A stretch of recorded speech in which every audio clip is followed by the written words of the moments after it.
දෙවියන් වහන්සේගේ වචනය අධ්‍යයනය කරලා ඒ අධ්‍යයනය කරන්න ඒක සාරවත් කාලයක් වෙන්න ඕනේ. මේ දෙවියන් වහන්සේගේ තියෙන සෑම වචනයක්ම මේ පොතේ තියෙන සෑම වචනයක්ම අදාළයි අපේ ජීවිතයට. ඉතින් මම කැමති කතා කරන්න අපි පිටස්තරයෙන් ඉඳලා නැත්නම් මේ පොතේම වචනයක් අරන් පිටස්තරව අධ්‍යයනය කරනවට වඩා මේ පොතේ තියෙන දේ අරන් මගේ ජීවිතයට අදාළ කරලා කතා කරන්න.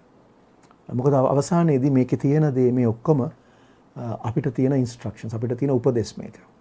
ඉතින් ඒක නිසා අපි ඒක ඒ විදිහට අධ්‍යයනය කරන්න යනවා දවසේ.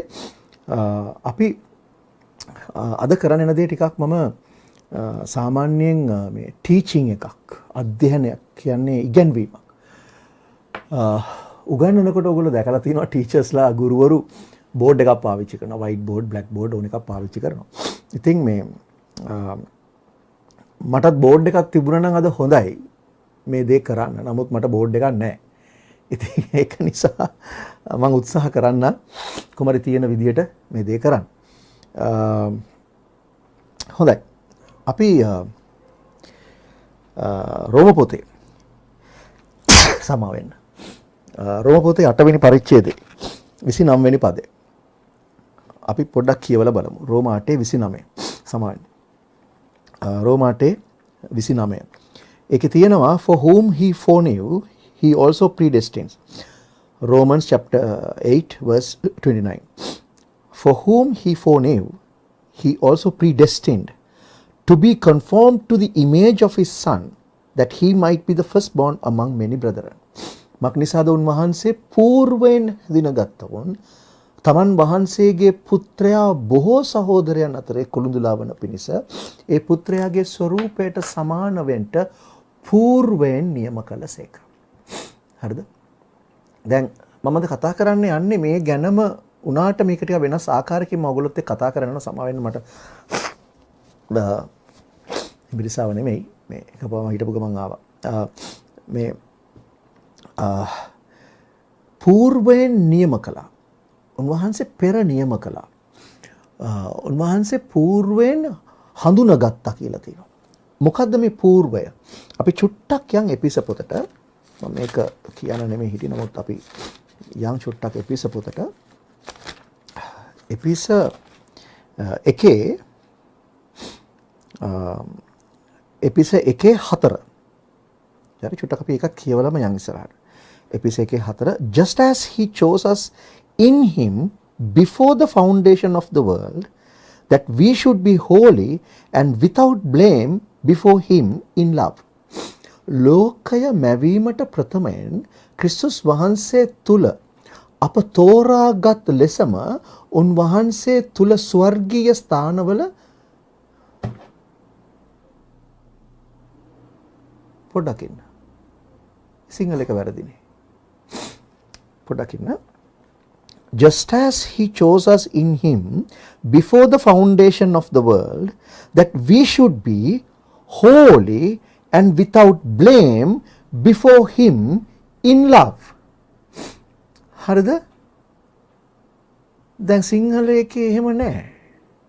ලෝකයේ මැවීමට ප්‍රථමයෙන් ක්‍රිස්තුස් වහන්සේ තුල අප තෝරාගත් ලෙසම උන්වහන්සේ තුල ස්වර්ගීය ස්ථානවල සියලු ආත්මික ආශිර්වාද නෑ එහෙම කතාවක් නෑ.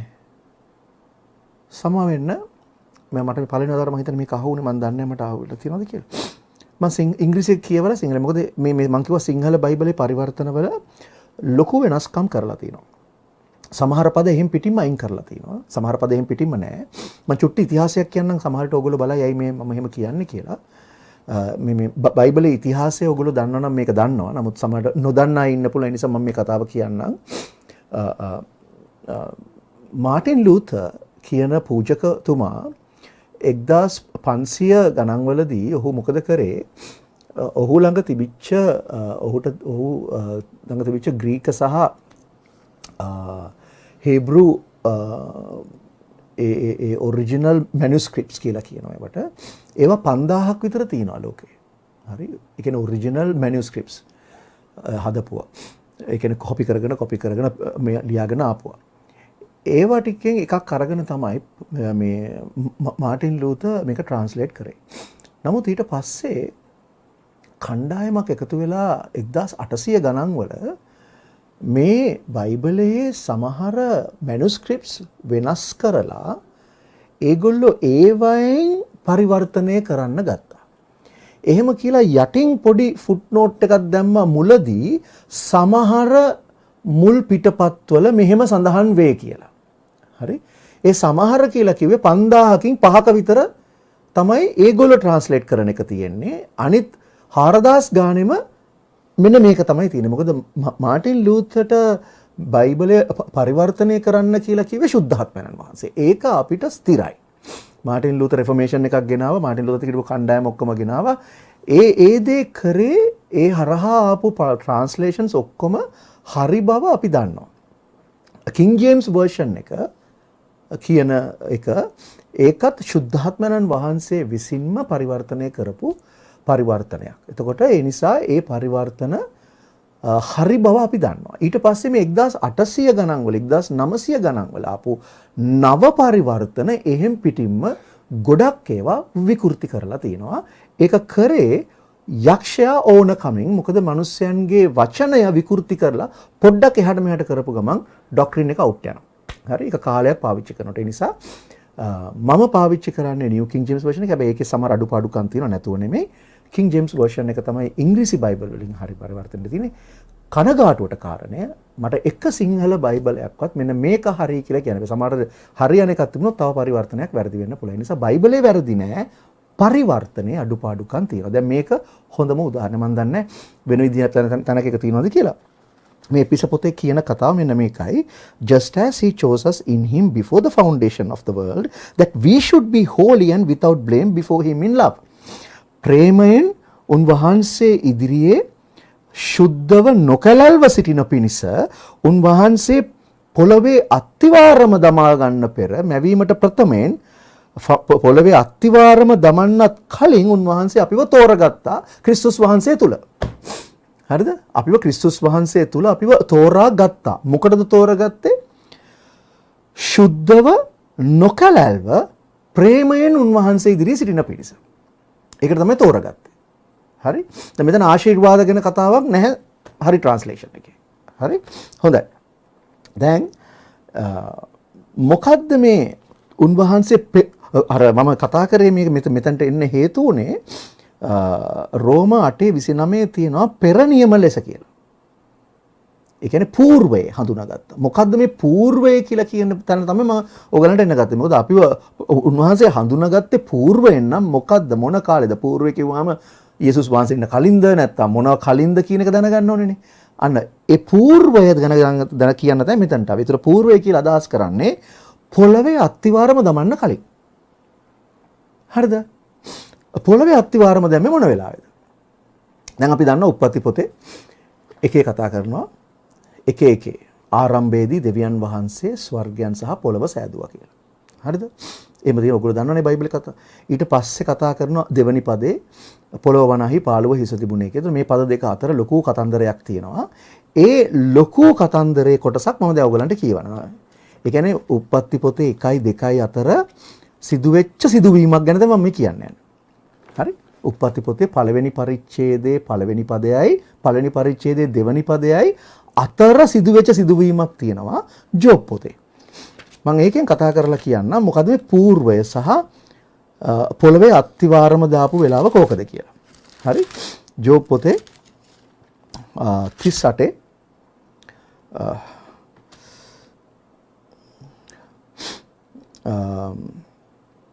38 අපි මේ 4 ඉඳලා කියමු. ජෝබ් 38 4 ඉඳලා. හරිද? Where were you when I laid the foundations of the earth? අන්න. මේ දෙවියන් වහන්සේ ජෝබ්ගෙන් අහන්නේ. ඒ ජෝබ්ගේ වෙන කතාවකට. හැබැයි දෙවියන් වහන්සේ මේ කතා කරන්නේ කවුද? දෙවියන් වහන්සේ කතා කරන්නේ. හරි? දෙවියන් කතා කරලා අහනවා මම පොළව අත්තිවාරම දාන කල නුඹ කොහේ හිටියේද? දන්නේ නම් කියන්න. දැන් මේ කතා කරන්නේ පොළවේ අත්තිවාරම දාපු කතාව. ඒතර අපිට අපි කියනවානේ පොළවේ අත්තිවාරම දාන්න කලින් අපිව තෝරගත්තා කියලා. දැන් අන්න එතනට එන්න තමයි මම මේ හදන්නේ. ආ පැහැදිලි කරලා දෙන්න ඕගලන්ට. එතකොට දෙවියන් වහන්සේ ජෝබ්ගෙන් අහනවා මම පොළවේ අත්තිවාරම දානකොට ඔබ කොහෙද හිටියේ? දන්නවනම් කියන්න. ඊළඟ පදේ කියනවා ඒකේ මිමි නියම කළේ කවුද? ඒකේ මිම්ම හැදුවේ කවුද? නුඹ දන්නවද? නොහොත් ඒක පිට පෘථුවිය පිට ලණුව ඇද්දේ කවුද? අර ලයින් එක. ඇන්දේ කවුද? ඊට පස්සේ ඊළඟ පදේ 6. ඒකේ අත්තිවාරම දැමුවේ මොකක් පිටද? අන්න අත්තිවාරම දැම්මේ මොකක් පිටද? දැන් මේ අහන්නේ දෙවියන් වහන්සේ. ඊට පස්සේ යනවා පහන් තාරකා හරි. ඊට පස්සේ පහන් තාරකා එක්ක ගීතිකා කියමින් දැක්කද? පහන් තාරකා එක ගීතිකා කියමින් දෙවියන් වහන්සේගේ සියලු පුත්‍රයන් ප්‍රීතිഘോഷා පවත්වද්දී ඒකේ කොනේ ගල තැබුවේ කවුද? දැන් අත්තිවාරමක් දානකොට ගෙදරක කොනේ ගලක් තියෙනවනේ. දැන් මේ දෙවියන් වහන්සේ කතා කරලා අහනවා ජෝබ්ගෙන් මම පොළවේ අත්තිවාරම දානකොට ඔබ කොහෙද හිටියේ? ඒ අත්තිවාරමේ කොනේ ගල. හරි? කෝනස්ටෝන් කියලා තියෙන. අන්න ඒ කොනේ ගල දාන වෙලාවේ මොකද්ද වුනේ? දෙවියන් වහන්සේගේ පුත්‍රයන්. දැන් දෙවියන් වහන්සේගේ පුත්‍රයන් කියලා පරණ ගිවිසුමේ හැම අවස්ථාවකම කතා කරන්නේ දේවදූතයෝ ගැන. හරි? සෙත්ගේ පුත්තු ගැන නෙමෙයි. සමහර අය ඒක අනාගෙන ඉන්නවා. ඒක මට කරන්න දෙයක් නැහැ. දෙවියන් වහන්සේගේ පුත්‍රයෝ sons of God කියලා පරණ ගිවිසුමේ සඳහන් වෙන හැම තැනකම සඳහන් වෙන්නේ අර්ථවත් කරන්නේ දේවදූතයෝ. මොකද පොළවේ අත්තිවාරම දාද්දි මිනිස්සු ඉන්න විදියක් නැහැනේ. අපිට පැහැදිලි නේ ඒක නේද? අපිට හිතා ගන්න පුළුවන් නේ ඒක නේද? එහෙනම් පොළවේ අත්තිවාරම දානකොට දෙවියන් වහන්සේගේ පුත්‍රයන් ප්‍රීතිഘോഷා තිබ්බනම් එහෙනම් ඒ මිනිස්සු වෙන්න බෑ. එහෙනම් දේවදූතයෝ. ඒතර ඊට ඉස්සෙල්ලා පදේ අපිට කිව්වා අත්තිවාරම දාන වෙලාවේ තව එකක් වුණා කියලා. මොකද පහන් තාරකා. morning stars. පහන් තාරකාව කියලා කියන්නේ ලූසිෆර්. එතකොට ලූසිෆර් කියන දේව දූතයා නැත්නම් මම මෙහෙම කියනවා. ලූසිෆර් කියන කෙරුබ්වරයා දෙවියන් වහන්සේ ඉදිරියේ ගීතිකා කියමින් ඉන්න කාලයේ තමයි දෙවියන් වහන්සේ පොළවේ අත්තිවාරම දැම්මේ. හරිද? මොකද පස්සේ කාලකදී වතුරෙන් වැහිලා තිබිච්ච පොළව උන්වහන්සේ ප්‍රතිනිර්මාණය කරලා ඒදන් උයන හදනකොට ඒදන් උයනේ ලූසිෆර් හිටිය සර්පයෙක් විදිහට දේවදූතයෙක් විදිහට නෙමෙයි. හරිද? පැහැදිලි නේද? හොඳයි. එතකොට පෙර කියන කතාවේ పూర్වයේ කියන කතාව. නැත්නම් අර රෝම 8:29 పూర్වයේ කියලා සඳහන් කරන්නේ හරි පොළවේ අත්තිවාරම දාන්න පෙර තමයි උන්වහන්සේ අපිව හඳුනාගත්තා කියලා එපිස පොතේ කියනවා. පොළවේ අත්තිවාරම දාන වෙලාවේ ස්වභාවය තමයි මම දැන් ඔයගලන්ට මේ පෙන්වුවේ. හරිද? එතකොට ඒකේ කියනවා මෙන්න මෙහෙම කතාවක් රෝම 8:29 ඒ పూర్වෙන් නියම කළේ මොකටද? අපි ආපහු යන් රෝම 8:29ට. ඒ කියනවා මක් නිසාද උන්වහන්සේ పూర్වෙන් හඳුනාගත්තා. ඒක තමයි පොළවේ අත්තිවාරම දාන්න පෙර අපිව හඳුනාගත්තා. තමන් වහන්සේගේ පුත්‍රයා බොහෝ සහෝදරයන් අතරේ කුළුඳුලා වන පිණිස ඒ පුත්‍රයාගේ ස්වරූපයට image of his son. හරි? image of his son. image of his son.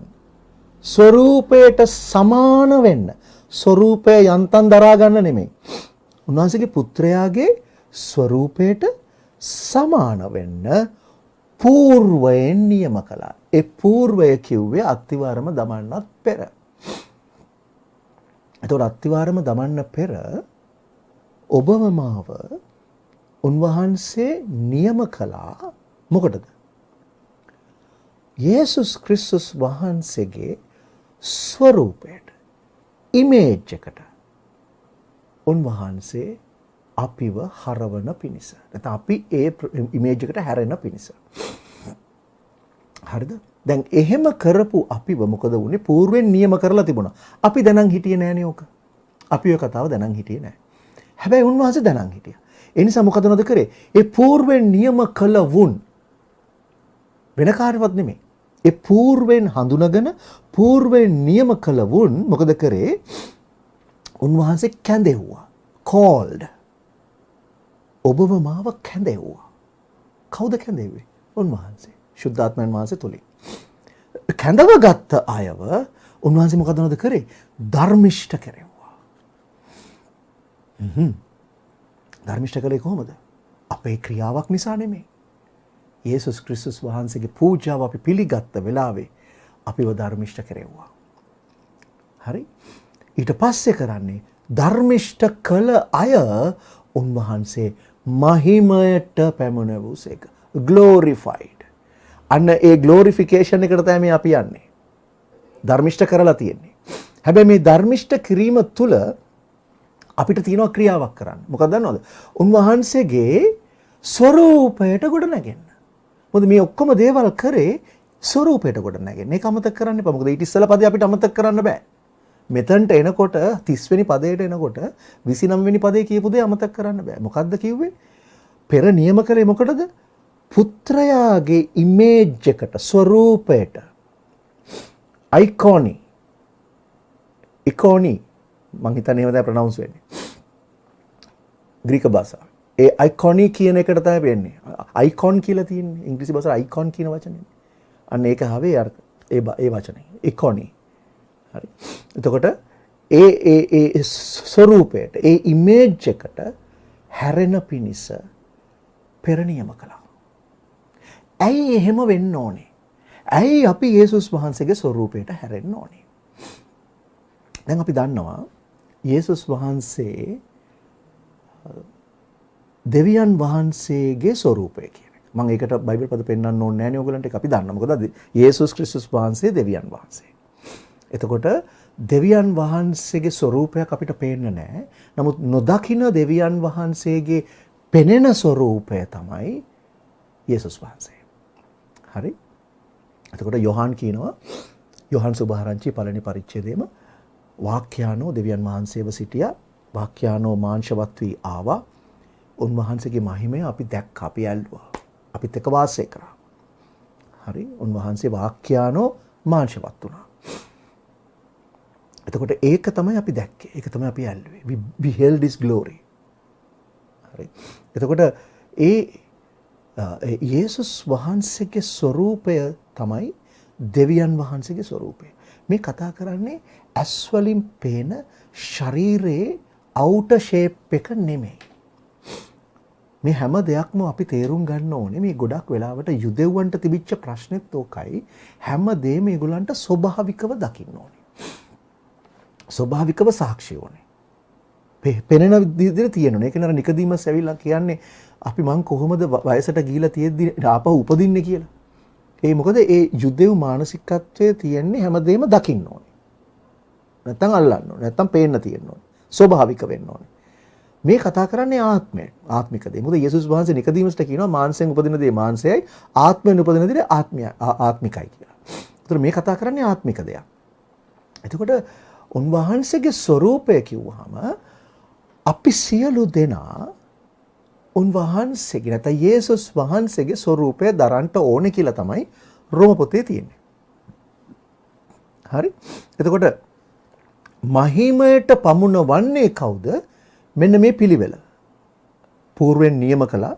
මොකටද? උන්වහන්සේගේ ස්වરૂපයට. අන්න ඒ ගමන යන පිණිස මොකද කරේ? පුත්‍රයා බොහෝ කුළුඳුලන් අතර බොහෝ දෙනා අතර කුළුඳුලන් පිණිස කැඳෙව්වා. ඊට පස්සේ අපිව මොකද කරේ? කැඳෙව්වා. ධර්මිෂ්ඨ කළා. ධර්මිෂ්ඨ කරලා ඉවර වුණාම ධර්මිෂ්ඨකම සම්පූර්ණ වුණාම මොකද වෙන්නේ? මහිමයටපත් වෙනවා. හරි? ධර්මිෂ්ඨ කළාද කියලා අදහස් කරන්නේ ඒකයි. උන්වහන්සේ ධර්මිෂ්ඨ කළා. ධර්මිෂ්ඨකම සම්පූර්ණ වෙච්ච කාලේ මොකද වුනේ? මහිමයටපත් කරා. දැන් ධර්මිෂ්ඨකම සම්පූර්ණ වුණා කිව්වම ඔයගලන්ට තව ප්‍රශ්නයක් එන්න පුළුවන්. මම ඒ ප්‍රශ්නේ එන්න කලින් මම ඒකට උත්තරයක් දීලම අපි ඉදිරියට යනවා. මතෙව් පොතේ 3 වෙනි පරිච්ඡේදයේ බෞතිස්ම කරන වෙලාවේ යේසුස් වහන්සේගෙන් යොහාන් අහනවා ප්‍රශ්නයක්. හරි? මතෙව් 3.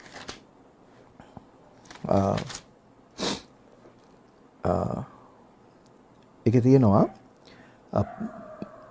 යොහාන් ළඟට යේසුස් වහන්සේ යනවා බැප්ටයිස් වෙන්න. ගියාම මැතිව් chapter 3 verse 15 යොහාන් නවත්තන්න හැදුවා යේසුස් වහන්සේව. නවත්තන්න හදලා මම ඔයාගෙන් බැප්ටයිස් වෙන්න ඕන එකේ ඔයා ඇයි මගේ ළඟට එන්නේ කියලා අහනකොට යේසුස් වහන්සේ උත්තරයක් දෙනවා මෙහෙම.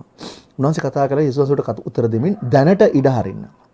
මක්නිසාද මෙසේ සියලු ධර්මිෂ්ඨකම් සම්පූර්ණ කරන්නට අපට සුදුසුයයි කීවේ. මෙසේ සියලු ධර්මිෂ්ඨකම සම්පූර්ණ වෙන්න ඕනේ. ධර්මිෂ්ඨකම් සම්පූර්ණත්වයට එන්න ඕනේ. මන්නේ මේ කියන්නේ යේසුස් වහන්සේ. යේසුස් වහන්සේටත් සිද්ධ වුණා උන්වහන්සේගේ තිබිච්ච ධර්මිෂ්ඨකම සම්පූර්ණත්වයට ගෙන. මොකද මේ මොහොතේ යේසුස් වහන්සේ මේ අනට කීකරු වෙලා යොහාන්ගෙන් බැප්ටයිස් වෙච්ච ගමන් තමයි වතුරේ බැප්ටයිස් වෙච්ච ගමන් යේසුස් වහන්සේත් වතුරේ බැප්ටයිස් වුණා. හරි. ඒ බැප්ටයිස් වුණාට පස්සේ තමයි ආත්මයන්න් වහන්සේ ආවේ. ඒ විතරක් නෙමෙයි ස්වර්ගයෙන් හඬක් ඇවිල්ලා කිව්වේ මේ මාගේ පුත්‍රයාය ඔහු ගැන මම ප්‍රසන්න වෙමි කියලා. ඒ කියන්නේ දෙවියන් වහන්සේ ඇක්නොලෙජ් කරා නැත්නම් පිළිගත්ත සෙනග ඉදිරියේ සාක්ෂියක් දුන්නා මේ දෙවියන් වහන්සේගේ පුත්‍රයා කියලා. බැප්ටයිස් වුණාට පස්සේ ඒකලේ මොකටද සියලු ධර්මිෂ්ඨකම සම්පූර්ණ කරන පිණිස. හරි? හොඳයි. ඒතර ධර්මිෂ්ඨකම සම්පූර්ණ වෙන්න ඕනේ. සම්පූර්ණ වුණාම තමයි මහිමයටපත් වෙන්නේ. ඒ සම්පූර්ණත්වයට යන ගමනේ තමයි අපි ඉන්නේ. හරිද? සම්පූර්ණත්වයේ කරා යන ගමනේ ධර්මිෂ්ඨකම සම්පූර්ණත්වයට යන. හරි? හොඳයි. මම මේක මිට ඉස්සලත් කියුවා හේබ්‍රු පොතේ 5 වෙනි පරිච්ඡේදේ නෙමෙයි මේ 6 වෙනි පරිච්ඡේදේ දෙකේ තියෙනවා ඒක. හරි? අපි ක්‍රිස්තුස් වහන්සේගේ මුල් කාරණා පසුකොට සම්පූර්ණත්වයේ කරා යන. සම්පූර්ණත්වයේ කරා. හරි? ඒ වගේම කොලොසි 1:28 ඒකත් කියවලා මම මේ පොඩ්ඩක් ඕගලන්ට ආයි ෂුවර් කරලම කියන්න ඕනේ. මොකද නැත්තම් ප්‍රශ්න ඇති වෙලා ඔයගොල්ලෝ මේක ගැන සැක කරොත් ඕගලන්ට අපරාධයක් වෙනවා. කොලොසි 1:28 Colossians chapter 1 verse 28. Him we preach, warning every man and teaching every man in all wisdom, that we may present every man perfect in Christ Jesus. අපි නම් ක්‍රිස්තුස් වහන්සේ තුල සියලු මනුෂ්‍යයන් සම්පූර්ණ කොට ඔප්පු කරන පිණිස සියලු මනුෂ්‍යයන්ට දැනුමුතුකම් දෙමින්ද සියලු මනුෂ්‍යයන්ට සියලු ආකාරයේ ප්‍රඥාවෙන් උගන්වමින්ද උන්වහන්සේ ප්‍රකාශ කරනවා. මොකටද? මොනා කරන පිණිසද? සියලු මනුෂ්‍යයන් සම්පූර්ණ කොට ඔප්පු කරන පිණිස. That we may present every man perfect in Christ Jesus. Perfection. ධර්මිෂ්ඨ වෙනවා තමයි. ඒ ධර්මිෂ්ඨකම ඇති කරගත ධර්මිෂ්ඨකම අපි සම්පූර්ණත්වයේ කරා යන්න ඕනේ. අපි සම්පූර්ණ වෙන්නේ මොන වෙලාවේද? යේසුස් ක්‍රිස්තුස් වහන්සේගේ ස්වරූපයට සමාන වුණා. ඒකට තමයි සභාව ස්ථාපිත කළේ. මම මේ කතාව ඊට ඉස්සෙල්ලා කියලා තියෙනවා ඔයගලන්ට. සභාව ස්ථාපිත කළේ මොකටද? එපිස 4:12-13 කියවලා බලන්න. ඒකේ තියෙනවා එසේ දුන්නේ අප සියල්ලන් ඇදහිල්ලේ එකමුතුකමටත් දෙවියන් වහන්සේගේ පුත්‍රයාගේ දැන ගැනීමටත් උන්වහන්සේගේ උසමහතේ ප්‍රමාණයට අප සියල්ලන් වර්ධනය වෙන තෙක් ක්‍රිස්තුස් වහන්සේගේ සේවය කරන පිණිස. ඒ කියන්නේ සම්පූර්ණත්වය, සම්පූර්ණ පුරුෂකමට එන පිණිස. perfect man. ඒකට තමයි church එක තියෙන්නේ. church එක තියෙන්නේ මැජික් පෙන්වන්න, ෂෝ දාන්න නෙමෙයි. සම්පූර්ණත්වයට මිනිසුම ගේන්නේ. මොකද සම්පූර්ණත්වය? ක්‍රිස්තුස් වහන්සේගේ ඉමේජ් එකට. හරි? ඇයි එහෙම වෙන්න ඕනේ? ඇයි එහෙම ක්‍රිස්තුස් වහන්සේගේ ඉමේජ් එකට එන්න ඕනේ? මම ඒක අද කියන්න යන්නේ ඔයගලන්ට. ඇයි එහෙම වෙන්න ඕනේ කියන එක. මොකද ඇයි එහෙම වෙන්න ඕනේ කියලා දැනගත්තොත් තමයි ඕගලන්ට අපිට තේරෙන්නේ, අපිට වැටහෙන්නේ මේකේ තියෙන සීරියස්නස් එක. හරි? ඇයි එහෙම වෙන්න ඕනේ? සහ ඒක වෙන මාර්ගය මොකද්ද? මොන විදිහටද ඒක වෙන්නේ? ඉස්සෙල්ලාම අපි යන් උප්පත්ති පොතට. මොකද එතනනේ ආරම්භ වුණේ මිනිස්යාගේ ස්වරූපය. හරි. දැන් අපි දන්නවා උප්පත්ති 1:28. Genesis chapter 1 verse 27. මම ගන්න යනවා. First, creation of man. මේ ඇවිල්ලා මිනිස්යාගේ නිර්මාණයෙන් පස්සේ වෙන දේ. හරිද? දෙවියන් අපි කියමු 27. So God created man. Man කියන වචනෙට Hebrew වලින් කියන්නේ Adam කියලා. God created man in his own image. In the image of God he created him. In the image, icone. හරි. Septuagint translation එකේ මෙතන තියෙන වචනේ අර ග්‍රීක වචනේමයි. හරි. image. ඒ කියන්නේ දෙවියන් වහන්සේගේ ගති ලක්ෂණ ඇතුව මිනිස්යාව උන්වහන්සේ හැදුවා. උන්වහන්සේගේ ස්වරූපේ. හැබැයි මොකද වුනේ මිනිස්සයාට? අපි දකිනවා දෙවියන් වහන්සේට අකීකරු වෙලා සර්පයාගේ යක්ෂයාගේ හඬට කීකරු වෙලා මිනිස්සයා දෙවියන් වහන්සේගේ ස්වරූපයෙන් ඈත් වුණා. හරි. මොකද ඈත් වුණා කියන අදහස් කරන්නේ මිනිස්සයා තුල සම්පූර්ණ වෙලා තිබුණා දෙවියන් වහන්සේගේ ස්වරූපය. ඒ නිසා මිනිස්සයා දෙවියන් වහන්සේගෙන් සම්පූර්ණ වෙලා තිබුණට දැන් වෙන කෙනෙකුට කීකරු වෙච්ච නිසා, ඒ කියන්නේ යක්ෂයාට කීකරු වෙච්ච නිසා යක්ෂයාගේ ස්වරූපයත් දැන් මිනිස්සයාට ඇතුල් වුණා. ඒක නිසා තමයි ඒගොල්ලෝ රෙදි වලින් වහගත්තේ ඊළඟ වතාවේ දෙවියන් වහන්සේ හම්බෙන්න එනකොට. හරි.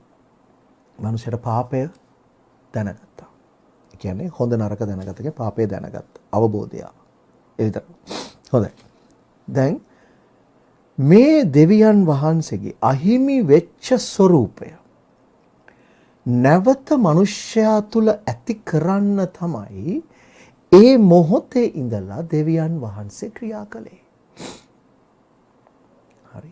ඒතර උන්වහන්සේ පෙර නියම කරා කියලා කිව්වම අපි දන්නවා උන්වහන්සේ ආරම්භයේදී අවසානය දැනගෙන හිටියා. හරි. හැබැයි උන්වහන්සේ දැනගත්තා කියලා ක්‍රියාවලිය වෙනස් කරේ නැහැ. උන්වහන්සේ ක්‍රියාවලිය තුල හැමම ගියා. එතකොට මිනිසයා දෙවියන් වහන්සේගේ ස්වરૂපය දරාගෙන හිටියා. දැන් ඒකට තව ස්වરૂපයක් ඇති වෙච්ච නිසා මිනිසයා දෙවියන් වහන්සේගෙන් ඈත් වුණා.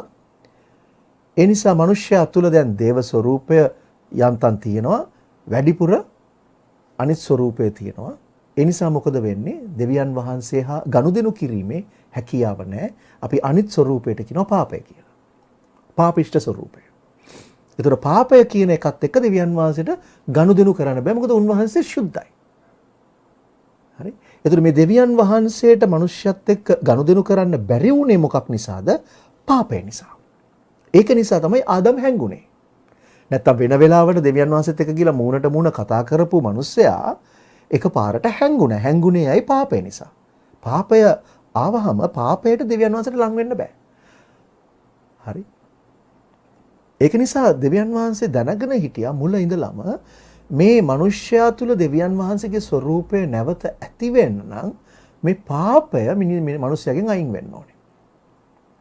පාපයෙන් මිනිස්යාට අයින් වෙන්න බෑ. මොකද පාපය කියන එක මිනිස්යාව වහල්ලට අරගෙන තිබුණා. වහල්කමට අරන් තිබුණා.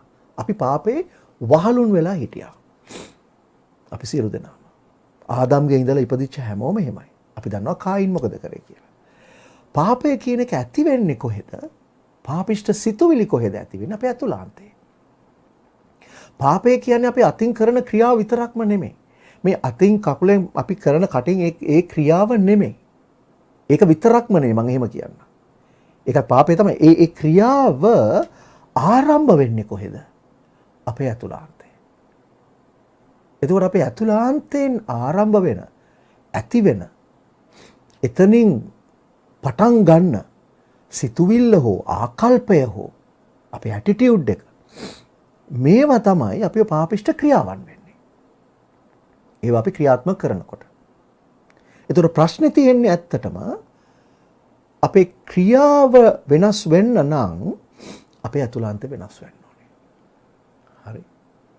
එතකොට අතුලාන්තය වෙනස් කරගන්නේ කොහොමද? මොකද එතන තමයි දෙවියන් වහන්සේ ක්‍රියා කරන්න ගන්නේ. ඔගොල්ලෝ දන්නවද දෙවියන් වහන්සේ කවදාවත් උඩින් පැලස්තර දාන්නේ නැහැ කියලා?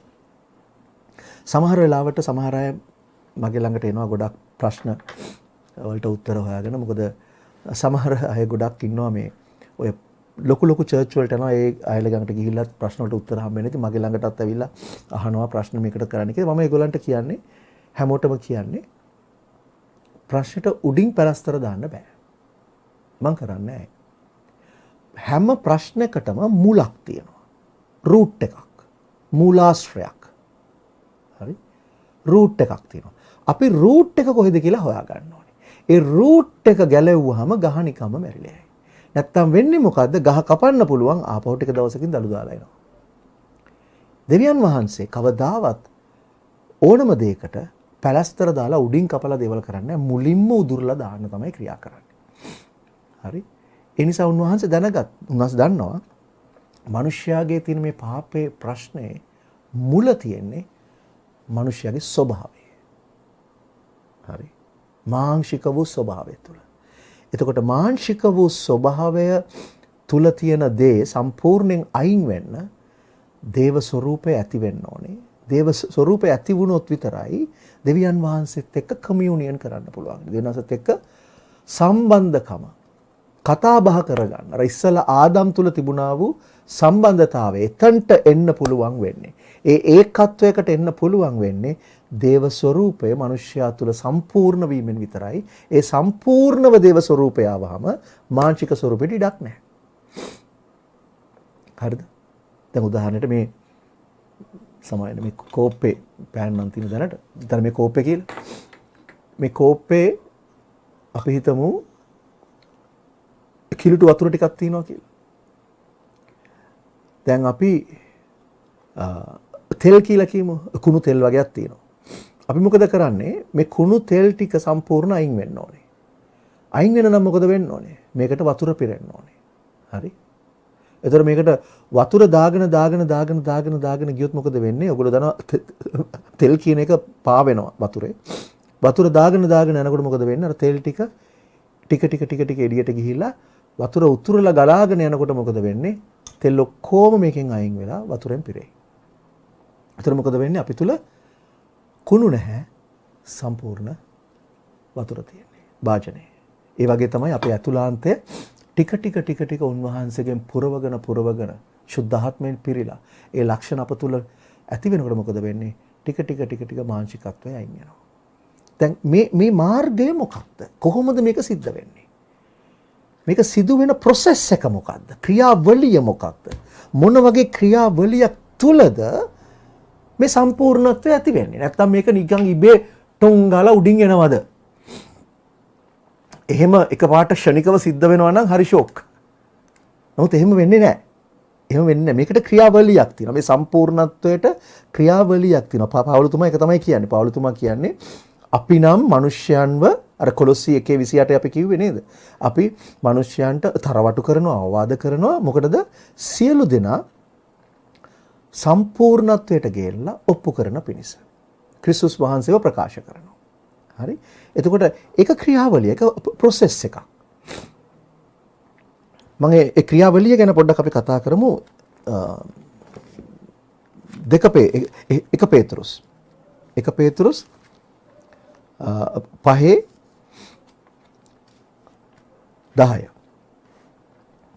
හරි. 1 Petrus 5:10. Okay. 1 Petrus 5:10. 1 Peter chapter 5 verse 10. But may the God of all grace who called us to his eternal glory by Christ Jesus. දැන් බලන්න ඒකේ මොකද්ද කතා කරන්නේ? එවිට ක්‍රිස්තුස් වහන්සේ තුල තමන්ගේ සදාකාල තේජසට, සදාකාල මහිමයට නුඹලා කැඳවර මං කිව්වේ called කියලා. පෙර නියම කළ අයව කැඳෙව්වා. ඒතර පෙර නියම කරගෙන කැඳවලා තියෙන්නේ මොකටද? ඒකේ අවසානයේ තිබුණේ මොකද? මහිමයට. කැඳවලු අය ධර්මිෂ්ඨ කළා, ධර්මිෂ්ඨ කරපු අය glorify කරා. මේකේ තියෙනවා to his glory. උන්වහන්සේගේ සදාකාලික වූ glory එක. මහිමයට නුඹලා කැඳවාගත් සියලු කරුණාවේ දෙවියන් වහන්සේම. උන්වහන්සේ හරි කරුණාවන්තයි. උන්වහන්සේ ඇයි කරුණාවන්ත? උන්වහන්සේ දන්නවා අපි දුර්වලයි. උන්වහන්සේ දන්නවා අපිට තියෙන දුර්වල. හැබැයි අපේ ආකල්පය වෙනස් වෙන්න ඕනේ. මොකටද? අපිට ඕනේ අර ඉමේජ් එකට යන්න. දැන් මේකේ පසුබිම මොකද්ද? අපි මේ ස්වરૂපයේ ඉඳලා දෙවියන් වහන්සේගේ ස්වરૂපයට හැරෙන එක. අන්න ඒ ස්වરૂපයට යන ගාමනේදී මෙන්න මේකයි වෙන්නේ. නුඹලා ස්වල්ප කලක් දුක් විඳ පසු. දැන් පේතෘස් කියනවා නුඹලා ස්වල්ප කලක් දුක් විඳ පසු. එයා කියන්නේ නෑනේ නුඹලාගේ දුක් විඳීම සම්පූර්ණයෙන් දැන් ඉක්මනටම නවතිනවා කියලා. මම යාඥා කරනවා කියලා. නවතින්න. නෑ. නුඹලා ස්වල්ප කලක් දුක් විඳ පසු මොකද වෙන්නේ? නුඹලා සම්පූර්ණ කරනවා. perfected. Right? ඉංග්‍රීසියෙන් තියෙන්නේ එතෙමයි. After you have suffered a while, perfect you. හරි? දුක් විඳ පසු නුඹලා සම්පූර්ණ කර ඊට පස්සේ මොකද කරන්නේ? සම්පූර්ණ නම් ස්ථිර වෙලා. ඊට පස්සේ establish කරනවා. settle, perfect, establish, strengthen and settle you. ශක්තිමත් කර පිහිටවනවා. පිහිටවනවා කියන්නේ ආයි නෑ අර කුළුණක් කොන්ක්‍රීට් දාලා හොඳට හයි කරලා හිටව ආයි ගලවන්න නම් බෑ. පිහිටවනවා කියන්නේ ඒකයි. establish. මොකද settle you කියන එක අදහස් කරන්නේ ඒකයි. හැබැයි ක්‍රියාවලියක් තියෙනවා. මොකද ක්‍රියාවලිය? ටික කාලයක් දුක් විඳ පස්සේ සම්පූර්ණත්වයට එනවා. සම්පූර්ණත්වයට ආවහම ස්ථිර කරනවා. ස්ථිර කරාට පස්සේ තමයි අපිව ශක්තිමත් කරලා පිහිටවන්නේ. මම නෙමෙයි කියන්නේ. පේතෘස්. දැන් බලන්න මුල් සභාවේ හිටපු මේ උගන්වන අපොස්තල වරුන්ගේ පණිවිඩය හැමෝගෙම එකයි නේද? ඒගොල්ලෝ විවිධාකාර ඉගැන්වීම් කරේ නෑ නේද? එක ඉගැන්වීමයි තියෙන්නේ. මොකද උන්වහන්සේගේ ඉමේජ් එකට යන්න. සම්පූර්ණත්වයට යන්න. ඒ සම්පූර්ණතට යන මාර්ගය මොකද්ද? අපිට ටික කාලයක් දුක් විඳීමක් තියෙනවා. නුඹලා ටික කලක් දුක් විඳ පසු. මේක process එක. මේක ටිකක් අමාරු කාලයකින් යන්න සිද්ධ වෙනවා. යේසුස් වහන්සේත් ඔය කතාව කිව්වා. මතෙව් 7 වෙනි පරිච්ඡේදය. යේසුස් වහන්සේ කරපු ඊටාම අනර්ගම දේශනාව තමයි කන්ද උඩ දේශනාව. හරිද? දැන් උන්වහන්සේ දේශනා කරමින් යනකොට ඉස්සල්ලාම උන්වහන්සේ කතා කරේ ගෝලයන්ට. ටික වෙලාවක් ගියාම තමයි සෙනග එතනට පිරෙන්න ගත්තේ. ඒතර මේ කතාව කියනකොට ඔක්කොම සෙනග හිටියා. හරි? මේ 7 වෙනි පරිච්ඡේදය ඕගොල්ලෝ පහේ ඉඳලම කියවන මේ එක දේශනාවක් තියෙන 5 වෙනි පරිච්ඡේදය දිගටම තියෙන දිග දේශනාවක් මේක උන්වහන්සේ කරන. හැබැයි මම අරගන්න යනවා මේක අපිට තියෙන කොටස. හරි? ඒ කොටස තමයි මෙන්න මෙතන පටන් ගන්නෙ මේ ගමන ගැන. නැත්නම් මේ සම්පූර්ණත්වයේ කරා යන ගමන. හරි? ගමනක් කියන්නේ මේ ජර්නි එක. දැන් ඔයගොල්ලෝ නිතර කියනවා walk in the spirit කියලා තියෙනවා නේද බයිබලේ. පාවුලතුමා නිතර කියනවා නේද ශුද්ධාත්මයන් වහන්සේ තුල ගමන් කරන සිංහලෙන් කියනවා හැසිරෙන්න කියලා. හැසිරෙන කියන වචනේ නෙමෙයි ගමන් කරන. walk in the spirit. ගමන් කරන්න. ගමන් කරනවා නම් අපි මේ ජර්නි එකක් කියන්නේ. මේක ජර්නි එකක්. ගමනක්. මේකේ ආරම්භයක් තියෙනවා මේකේ අවසානයක් තියෙනවා. මොකක්ද ආරම්භය? බැප්ටයිස් වෙච්ච වෙලාවේ අපි යේසුස් වහන්සේ පිළිගත්ත වෙලාවේ තමයි මේ ජර්නි එක අපේ ආරම්භ වුනේ. ජර්නි එකේ අවසානය කොතනද? සම්පූර්ණත්වය වෙන වෙලාවේ. හරි? ඇත්තටම අවසානය රැප්චර් එක වෙලා අපි සදාකාලික ජීවනයට ඇතුල් වෙන වෙලාවේ. නමුත් අපි සම්පූර්ණත්වය උරුම කර ගැනීමේ ගමන තමයි මේ යන්නේ. හරි? ඒතර 7:13 මතෙව් 7:13 හරි? Enter by the narrow gate. පටු දොරටුවෙන් ඇතුල් වෙන්න. මක්නිසාද විනාශයට යන දොරටුව විශාලය. පාරත් පළලය. එයින් ඇතුල් වන්නෝද බොහෝය. මම නෙමෙයි කියන්නේ යේසුස් වහන්සේ. හරි? පටු දොරටුවෙන් ඇතුල් වෙන්න. ඒ කියන්නේ ගේට්ටුවක් තියෙනවා. මේ ගමන යන්න පාරවල් දෙකක් තියෙනවා. උන්වහන්සේ කියනවා පටු දොරටුවෙන් ඇතුල් වෙන්න. අර අපි සිතන ගමනක් ගිහලා යනකොට වයි හන්දියක් එනවා කියලා කියමු අපි. හරි? අන්න ඒ වගේ එකක්. එකක් තියෙනවා කාපට් පාරක්. එකක් තියෙනවා අමාරු පාරක්. යේසුස් වහන්සේ කියනවා පටු දොරටුවෙන් ඇතුල් වෙන්න. ගේට්ටුව පටුයි ඒකේ. දොරටුව ගේට් එක. Enter by the narrow gate. හරි? මක්නිසාද විනාශයට යන දොරටුව විශාලයි. පාරත් පළල්. තව ගේට්ටුවක් තියෙනවා පළල් ගේට්ටුවක්. Wide is the gate, broad is the road. පාරත් පළල්. හොඳ පහසුයි. එයින් ඇතුල් වන්නෝ බොහෝයි. ඊළඟ පදේ. Because narrow is the gate and difficult is the way which leads to life and there are few who finds it. මක්නිසාද ජීවනයට යන දොරටුව පටුය. ඒක නිසා තමයි පටන් ගන්නකොටම උන්වහන්සේ ඇඩ්වයිස් කරන්නේ මොකද්ද? පටුවෙන් ඇතුල් වෙන්න. පළලක යන්න එපා. හැබැයි අපිට ඇහැට පේන්නේ කොහොමද? අරක හරි ලේසි.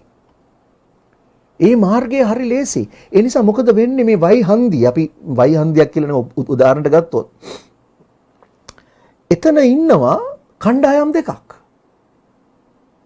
හරි. එතන ඉන්න සමහර අය කියනවා එන්න මේ පාර හරි ලේසි. මේකෙත් යන්නේ එකට තමයි බයිබලයේ අතේ තියාගෙන කියනවා. යේසුස් වහන්සේගේ නාමයෙන් කියනවා. දේවල් කියනවා හරි ලේසි, හරි ලේසි. චර්ච් එකෙන් එච්චර හරි ලේසි, හරි ලේසි. එන්න. ඉතින් ගොඩාක් අය ඒකේ යනවා. එතකොට සමහර එක්කෙනෙක් සමහර අය හිතනවා මෙහෙම. එතන සෙනඟ ගොඩක් යනවනේ. ඒක වෙන්න ඇතිනේ ඇත්ත. මොකද සෙනඟ වැඩි නිසා ඒගොල්ලෝ හිතනවා එතන තමයි. යේසුස් වහන්සේ කියනවා මොකද්ද? බොහෝ දෙනෙක් ඒ පාරේ යනවා කියලා කියනවා. Many who go by it. බොහෝ දෙනෙක්. ඉතින් සෙනඟ එතන ගොඩයි. සෙනඟ ගොඩක් නිසා සමහර අය හිතනවා ඒක තමයි වැඩි දෙනෙක් ඉන්න ටික දෙනෙක් ඉන්න එකට මම මොකටද යන්නේ? ඒ පිස්සු ටිකක් වෙන්නේදී. අනිත් එක ඒක අමාරු පාරක් නේ. මේක ලේසි පාරනේ. ඉතින් ගොඩක් අය යනවනේ ඒක. ඉතින් ඒගොල්ලොත් යනවනේ. ඒගොල්ලොත් යන්නේ මොකක් හරි දන්න නිසානේ. මහත් යනවා කියලා ඔන්න යනවා. හැබැයි යේසුස් වහන්සේ කිව්වේ මොකද්ද? පටු දොරටුවෙන් ඇතුල් වෙන්නේ. ඒක තමයි ජීවණයට යන්නේ. ජීවණයට යන පාර පටු සමන් දොරටුව පටුයි පාර කොහමද? සිංහලෙන් කියනවා අවහිරයි කියලා. මම හිතනවා අවහිර නෙමෙයි දුෂ්කරයි. difficult is the way. ඇයි ඒක difficult? ඒ යන මාර්ගයේ suffering තියෙන නිසා. වේදනාව තියෙන නිසා. පේතුරුස් කිව්වනේ after you have suffered a little while. මොකද්ද suffering එක? මොකද්ද මේ තියෙන වේදනාව? ඇයි අපි වේදනාව විඳින්නේ? වේදනාව විඳින්න ඕනේද? මොකක්ද මේ වේදනාව? සමහර අය කියනවා මෙහෙම. යේසුස් වහන්සේ කුරුසියේ වේදනාව උසුලා ගත්තා අපිව වේදනාවටපත් නොකරන පිණිස. යේසුස් වහන්සේ මෙහෙමත් කිව්වා. ලෝකේ නුඹට පීඩාව තිබේ. ලෝකය මට පීඩා කරා නම් නුඹලටත් පීඩා කරයි. එහෙම කිව්වා නේද? නමුත් උන්වහන්සේ කිව්වා අධෛර්ය වෙන්න එපා. මම ලෝකේ ජයගත්තා කියලා උන්වහන්සේ කිව්වා. උන්වහන්සේ කිව්වා මම ලෝකේ ජයගත්ත නිසා නුඹලාත් ලෝකේ ජය ගන්නවා. ආමෙන්. ඒ නිසා පීඩාව තියෙනවා. පීඩාව කියලා අදහස් කරන්නේ අපිට තියෙන ඔබ්ස්ටිකල් එක. මේ ගමන හරි අමාරු වෙන්න හේතුව ඇයි දන්නවද? අපි ඇති කරගන්න යන ලක්ෂණ යේසුස් වහන්සේගේ ලක්ෂණ. එතකොට යේසුස් වහන්සේගේ ඒ ලක්ෂණ වලට ඒ තිබුණු ගති පැවතුම් වලට ඒ කාලේ යේසුස් වහන්සේ මේ පොළවේ ඇවිද්ද කාලේ හිටපු දෙවියන් වහන්සේගේම සෙනග කැමති වුණාද? පොඩ්ඩක් හිතලා බලන්න. යේසුස් වහන්සේ තුල තිබුණා වූ ලක්ෂණ වලට ගති පැවතුම් වලට ඒ කාලේ යේසුස් වහන්සේ හිටපු කාලේ හිටපු කාලේ කොහොම අදහස් කරන්නේ මේ පොළවේ ඇවිද්ද කාලේ හිටපු දෙවියන් වහන්සේගේ දරුවෝ යුදෙව්වෝ පූජකයෝ ඒ ඔක්කොම දෙවියන් වහන්සේගේ දරුවෝනේ. අන්‍ය භක්තිකයෝ නෙමෙයිනේ. එතකොට ඒ දෙවියන් වහන්සේගේ සෙනග ඒ නායකයෝ ඒ පූජකයෝ උගත් අය බයිබලය හොඳට දන්න අය බයිබලේ කටපාඩම් කරන අය හැමදාම උදේ දවල් හවස කියවන අය මේ යේසුස් වහන්සේගේ ගති ලක්ෂණ වලට කැමති වුණාද? නැහැ. ඒකට විරුද්ධ වුණා. ඒ නිසා අපි ඒ ඇති කරගන්න යන ලක්ෂණ වලට මිනිස්සු කැමති වෙන්නේ නැහැ. විශේෂයෙන්ම දෙවියන් වහන්සේගේ සෙනගයයි කියා ගන්න අයම හරියට යේසුස් වහන්සේට වුණා වගේ. යේසුස් වහන්සේට පීඩා කරේ අන්‍ය භක්තිකයෝ නෙමෙයිනේ. නේද? වචනේ දන්න අයනේ. පරිසවරු කියන්නේ කවුද? වචනේ උගන්වන අයනේ. ගුරුවරුනේ. ඒගොල්ලෝ තමයි මිනිසුන්ට දේව වචනේ උගන්වන අය. ඒගොල්ලෝනේ යේසුස් වහන්සේට විරුද්ධ වුණේ වැඩියෙන්ම. එතකොට අපි යේසුස් වහන්සේගේ ඒ තිබිච්ච ලක්ෂණ තමයි අපි තුල ඇති කරගන්නේ. මේ ශුද්ධාත්මයන් වහන්සේ ඇති කරන්නේ ලක්ෂණ. හරි. එතකොට ඒ ගති පැවතුම් ඇතුව අපි යනකොට මොකද වෙන්නේ? අපිට පීඩා වෙනවා. ගොඩක් වෙලාවට පීඩා වෙන්නේ අපේ ඇතුළෙන්මයි. ස්වභාවයෙන්මයි. ඒ නිසා මොකද වෙන්නේ? අපි ගොඩාක් අධෛර්ය වෙනවා. අධෛර්ය වෙලා අතාරින්න සිද්ධ වෙනවා. අතාරින්න තත්ත්වයට එනවා. ඒ නිසා දෙවියන් වහන්සේගේ ස්වරූපයට යන ගමන ලේසි නෑ. ඒක නිසා තමයි යේසුස් වහන්සේ කිව්වේ පාර පටුයි මාර්ගය දුෂ්කරයි. ඒක හම්බ වෙන්නේ ස්වල්ප දෙනෙකුටයි. එතකොට ජීවනයට යන පාර යන්නේ ටික දෙනයි. ගොඩාක් අය යන්නේ මොන පාරද? පළල් පාරේ. ඇයි ඒක ලේසි? ඒක ලේසි. මගේ සහෝදරය සහෝදරිය චුට්ටක් හිතන්න. මං කැමතියි මේකේ ඉස්සරහටම ගොඩාක් ඉස්සරහට ඕගොල්ලන් කියවගෙන. නමුත් මං ඊළඟ පදේ කියවන්නම් චුට්ටක්. ඊළඟ 15 වෙනි පදේම කියනවා බොරු අනාගත වක්තෘන්ගෙන් පරිස්සම් වෙන්න. 7:15 වෙනි පදේ.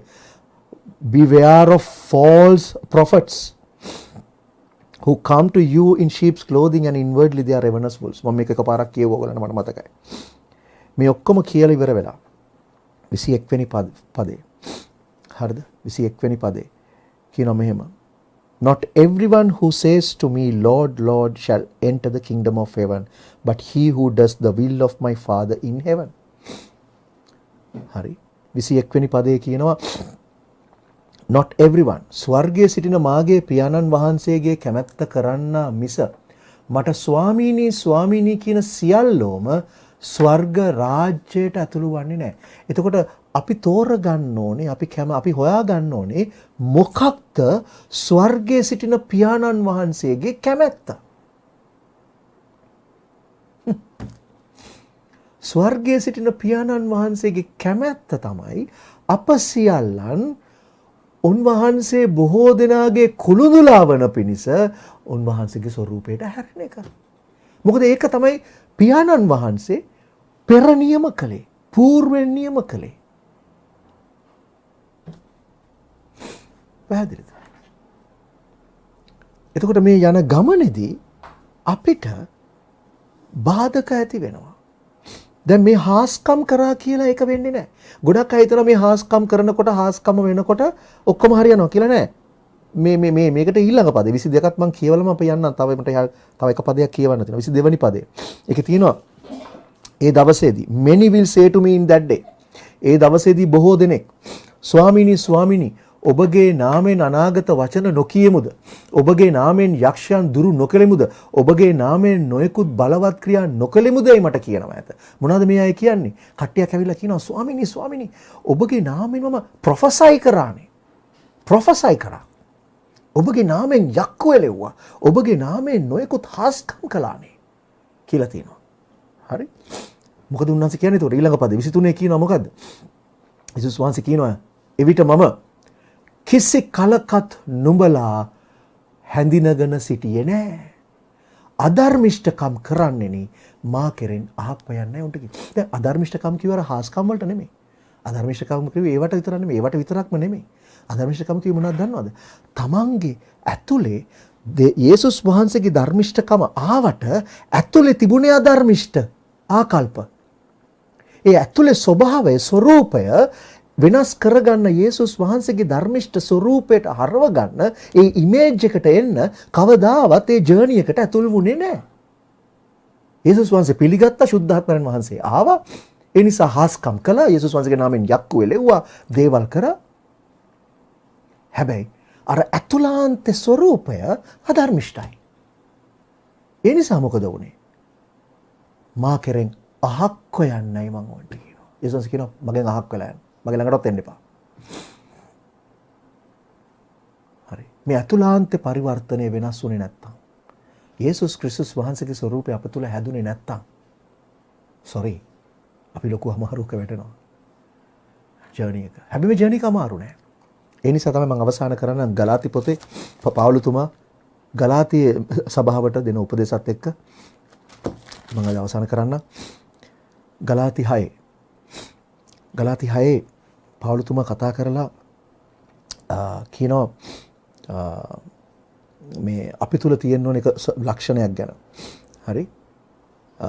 මම ඒ ටික අතහැරලා මම අන්තිමට එන්නම්. හොඳයි. අපි 7 වෙනි පදේ ඉඳලා තියෙන කොටස් ටික අරන් මම කියවනම් ගලාති 6:7 ඉඳලා. ඒකේ තියෙනවා whatever a man sows he will also reap. මක් නිසාද මිනිස්සෙක් තම වපුරන දේම කපා ගන්නේය. ඊළඟ පදේ 8 වෙනි පදේ ඊට පස්සේ කියනවා ඒ හැටියට තමාගේ මාංශය සඳහා වපුරා ගන්නා මාංශයෙන් විනාශය කපා ගන්නවා. හරි? මාංශේ කුණු වීම නෙමෙයි. වරදොල තියෙන මාංශේ කුණු වෙන්නේ ඒ භාවනා ක්‍රමයක් බෞද්ධ භාවය. ඒක නෙමෙයි මේ කතා කරන්නේ. මාංශයෙන් විනාශය කපා ගන්නවා. විනාශය කියන්නේ ගිනිවිල. හරිද? මාංශයට වපුරන්නට මොකද වෙන්නේ? ගිනිවිල අයිති වෙනවා. මොකද කපා ගන්න ඒකය. වැපුරු මාංශයටනේ. ඒ කියන්නේ අපි වස්තුව ලබා ගන්න, මුදල් ලබා ගන්න, සල්ලි ලබා ගන්න, දේවල් ලබා ගන්න තමයි අපි හැමදේම කළේ. කපා ගන්නේ මොනවද? ගිනිවිල. හැබැයි ආත්මයන්න් වහන්සේ ආත්මයට වපුරන කෙනා, ආත්මයන් වහන්සේ ආත්මයට වපුරන කෙනා. හරි? මම ආත්මයට, මගේ ආත්මයට, මගේ අතුලාන්තයට වපුරනවා. මගේ අතුලාන්තය වර්ධනය කරගන්න ශුද්ධ ආත්මයන් වහන්සේට ඉඩ දෙනවා. ශුද්ධ ආත්මයන් වහන්සේගේ ක්‍රියාව ලක්ෂණ මන් තුළ ඇති කරගන්න මම වපුරනවා. බීජය මොනවද වපුරන්නේ? වචනේ මම අහනවා, වචනය කියවනවා, වචනය අධ්‍යයනය කරනවා. මම වපුරනවා ඒකට. එතකොට මොකද වෙන්නේ? ආත්මයන් වහන්සේගෙන් සදාකාලික ජීවනය කපා ගන්නවා. අන්න ඒ කෙනා තමයි සදාකාලික ජීවනයට යන්නේ. හරි?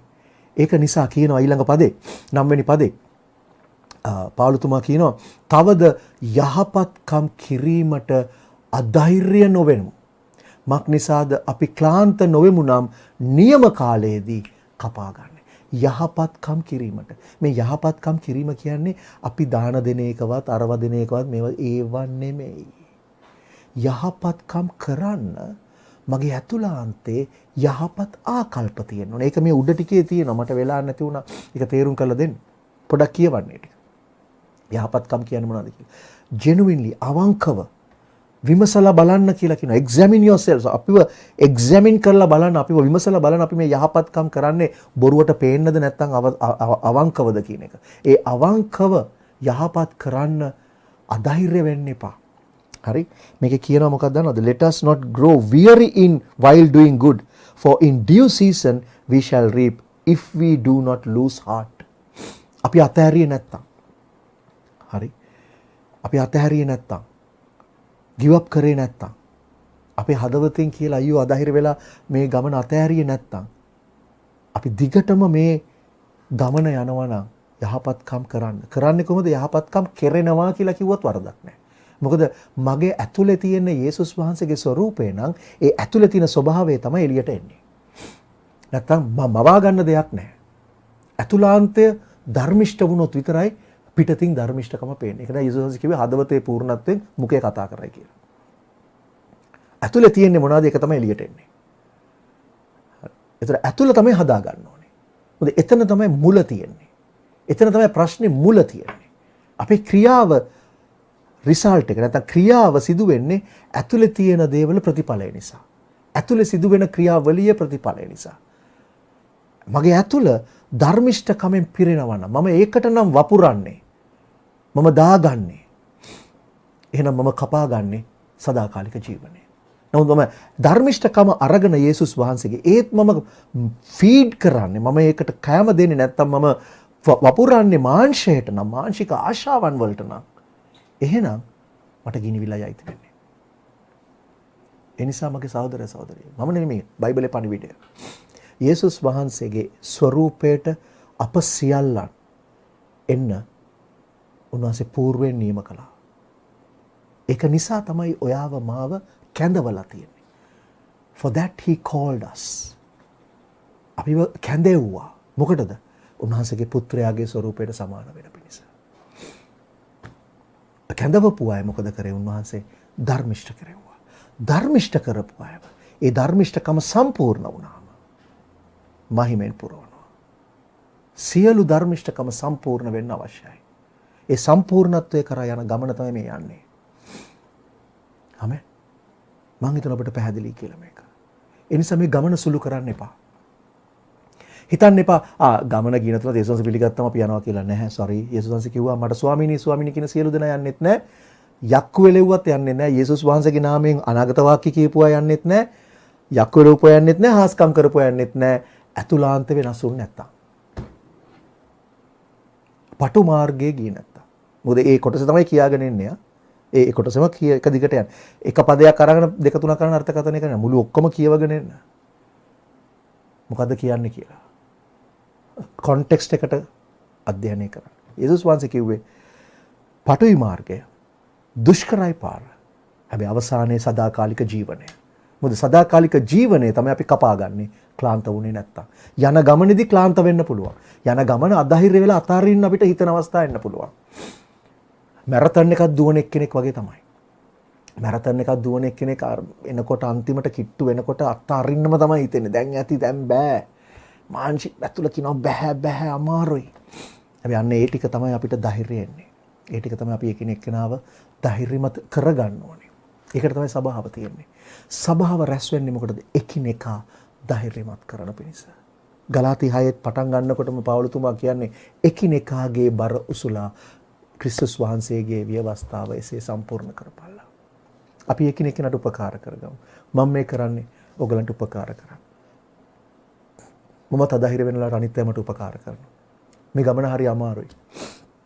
අපි අවසානයකට ඇවිල්ලා තියෙනවා. ආමෙන්. අපි දැන් ඇවිල්ලා තියෙනවා මේ ගමනේ අන්තිම කොටසට. යේසුස් වහන්සේ ළඟදීම එනවා. මුළු ලෝකයම අවුරුදු 1000 ගාණක් බලන් හිටපු ඒ ක්‍රියාව අනාගත වක්තෘවරුන් අවුරුදු 1000 ගණන් ඉඳන් ලියපු ඒ දවස යේසුස් වහන්සේගේ මහිමාන්විත ප්‍රකාශ වීම ළඟදීම සිදු වෙනවා මගේ සහෝදරයා සහෝදරිය. අපි ඇත්තටම ආශිර්වාදලත් පරම්පරාවක්. මොකද දන්නවද? මේ පරම්පරාව තමයි ඒ ඓතිහාසික සිදුවීම ඇස් වලින් දකින්න ජීවත් වෙන සෙනඟ. ආමෙන්. ඔබම ආශිර්වාදලත් සෙනඟක්. උන්වහන්සේ අන්න ඒකටයි අපිව කැඳෙව්වේ. අපි ඒකට විශ්වාසවන්ත වෙමු.